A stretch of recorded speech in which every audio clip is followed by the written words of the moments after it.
But first, it's no secret that Manatee County roadways are clogged. I-75, State Road 64 and 70, they're all areas we've tried to avoid a time or two.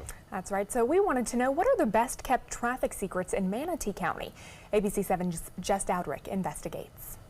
For the last decade, Kevin Mann has hit the streets of Manatee County, delivering his buffalo-style pizza and wings to customers. Over the years, he's developed a list of roadways he'd rather avoid. Morgan Johnson, 27th Street East around Pirate City.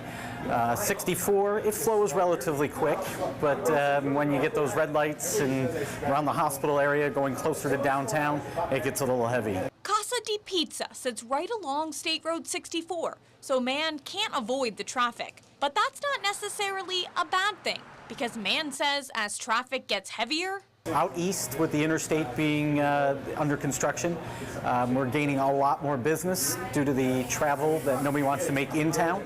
So our delivery business has been tremendous. While traffic is benefiting Mann, it's a headache for most drivers. According to the Florida Department of Transportation, I-75 is the most traveled road in Manatee County, seeing between 78,000 and 133,000 drivers every single day. Close seconds, I-275, State Road 70, State Road 64, Manatee Avenue, 1st Street, and parts of US 41 and 301. Each of those crowded streets see between 43,000 and 78,000 drivers every day. A lot of our deputies will stay off the main arteries when they're responding to calls. They know the roads, they know the back ways to get there. Sergeant Mike Kenyon heads up the Manatee County Sheriff's Office traffic unit. He sees the most congestion. Cortez and 41 is one of the top ones. Bayshore Gardens and 41. We have 57th and 41 right up the road here.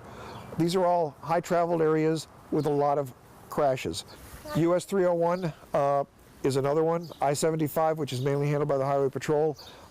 With all the development out in our East County, Lakewood Ranch Boulevard. And in downtown Bradenton, Lieutenant Brian Thiers and his team see a lot of issues. Obviously, 1st Street, 9th Street, 14th Street, Manatee Avenue and Cortez Roads, our biggest roadways, our biggest thoroughfares.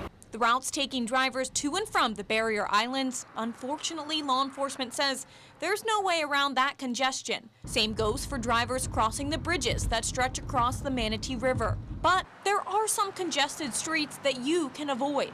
We have new areas like out in Bayshore Gardens, El Conquistador, that now goes all the way up to Cortez Road. That's a great way to get through, in and out. East and west, there's Whitfield Avenue, 60th Avenue West, and 17th Street in Palmetto. North and south, there's 26th Street West, 34th Street West, 75th Street West, Lockwood Ridge Road, and Lorraine Road as alternatives. If you need a little bit of help finding these shortcuts, there's the Google Maps app and the Waze app that both give you real-time data of where the traffic is. It'll show you where construction's going on, where the congestion is, even where there are accidents. So you just plug in the address of where you're going, and it'll automatically give you the fastest route. You can also get traffic maps and first alert traffic notifications by downloading the ABC 7 app. Longer distance sometimes isn't longer time. There could also be downfalls to the alternative routes. Unfortunately, the more people that jump off of the major thoroughfares onto the side roads just end up congesting those, and they're not designed to handle traffic volume. So the ultimate advice? We live in a very urban setting now that's developing faster than we can keep up with. Our roads are, we do the best we can with what we're provided, but unfortunately, it's gonna take time to redo the roadways, to redo the thoroughfares.